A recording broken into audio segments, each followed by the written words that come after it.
Have and have not fans, it's that time again for the age-old question in this particular TV show. Did Maggie get shot?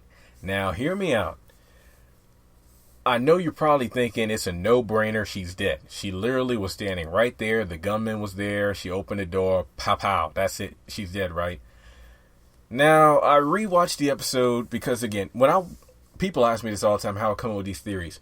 You got to understand, just like you all, I am humongous fans, maybe more than some, because I'm an addict. Not saying that you aren't, but the fact that I come up with all these theories and whatnot, you got to know that my brain, my heart, my time is in the haves and the have-nots. I got to look at the episode, because the first time I watch the episode, it's like I'm watching it for the first time, just like everybody else. The only difference is, again, there could be people out there who are like me. You come up with these theories, and you watch the episode to see, where the story's going next, where my theory's right. But it was the mid-season finale. I mean, I was hyped like everybody else. I was eating, Buffalo Wild Wings, which was not a smart choice because, my hands were full of barbecue sauce. I really couldn't tweet as much as I wanted to. But I was watching the episode amazed and, just surprised. It was a good episode. Well, it was a fantastic episode because the entire episode had me on the edge of my seat. And some moments had me, just jumping around the apartment. Thankfully, I'm on the first floor, so nobody heard me because I was just like screaming at the TV. So in any case, this particular video is, of course, going to be about, is Maggie dead? Is she injured? Did she get shot at all? Now, this video might be shorter than I originally thought. I thought this video might be about 15 minutes. It could be. I don't know. Like, I'm literally writing the video as I'm going, meaning that I'm talking off the top of my head, which I should really write a script. But again, like the have and have nots, these videos pretty much write themselves. So I did want to point out one thing. Last night when I watched the episode, I was shocked that Maggie, a few things here. Number one,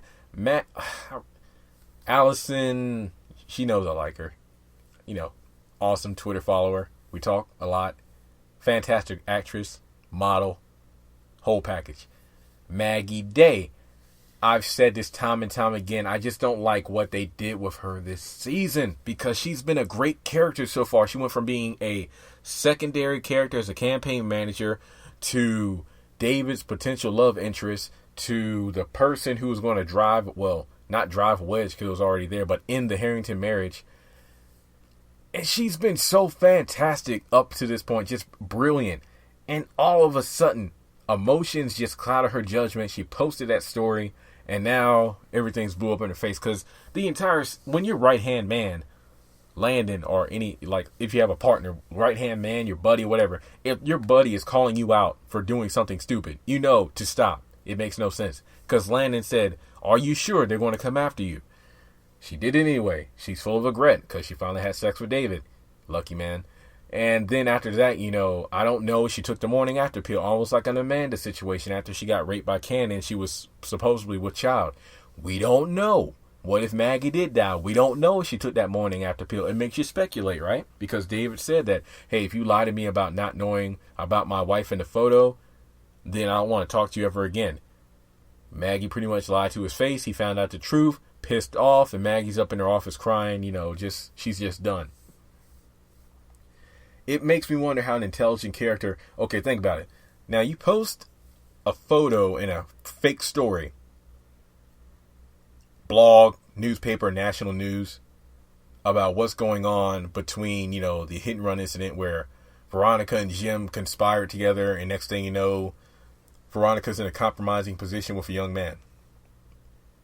So you pretty much destroyed the David, like the person who has your affections. You purposely destroy his marriage in order to get with him. Then you lie about it. Then not only is the woman that you're trying to break off the marriage with, she's in jail. She's pissed off. You piss her off even further with this news story. All of a sudden, you believe that she's being nice to you. She gets out of jail. She calls you up all nice and, sincere. And then you go over to the house anyway. It was almost as ridiculous as Oscar going back to Candace's house when she found out that, man, this guy stole my money. And he was on his way to New York, if I'm not mistaken, in a private jet. Why would you go all the way back to Georgia? It makes no sense for her to go all the way to the house, because even when Veronica called her up after she pulled into Candace's, right in front of Candace's house, she's like, hey, I'll be home in 15 minutes. And Maggie did sound suspicious, on the phone, like, okay, I'll be right over. So it makes you wonder, she got out to her car. She was skeptical.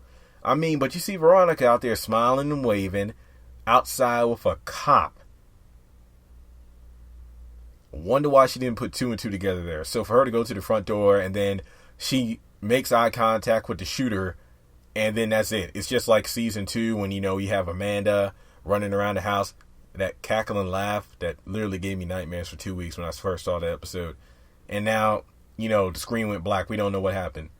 So I'm going to give you about a minute to just reflect. Just remember the scene in your head, because I want to have a picture right here. Just remember the scene. She opens the door, makes eye contact, shooter looks at her, got the gun, pow, pow, pow, pow. All right, you have that image in your mind now? Okay, good, let's keep going. Now, last night when you saw the gun, you saw him make eye contact, the gun went off. That was it. I'm like, you know what, that's it. I'm not even going to wreck my brain over this like I did with Amanda. Maggie's gone. However, if you look at the way the shooter was holding the gun, his hand was literally shaking. It was quivering. I don't know if this is because the fact he's been hiding behind the damn piano for 2 days. Because if I'm not, Benny said it was Sunday. The Harringtons and the Criers were arrested on Friday. Was it Friday? Whatever Jim's campaign speech was, because I remember when they got apprehended in jail, they said they're not going to get a lawyer until... That's right, because they said Jennifer purposely arrested them on Friday, so they would be in the jail the entire weekend. So the shooter's literally been there for, give or take, 2 days straight. We don't know if this guy took a nap. We don't know if he went to the kitchen to make a sandwich. We don't even know if he went to the bathroom. Quita said he was trained to shoot the first person that comes through the door, but I'm pretty sure at some point he had to go take a number 1, number 2, and make a sandwich. That's all I'm saying. The human body cannot last that long without sleep. Don't quote me on that. I wasn't a science major. Anyway, now let's just assume, and again, assuming isn't always a good thing, but this show is about theories, and you know I'm about theories. Let's just say that the guy was in the corner, crouched down for 2 days straight. No sleep, no food, no potty breaks.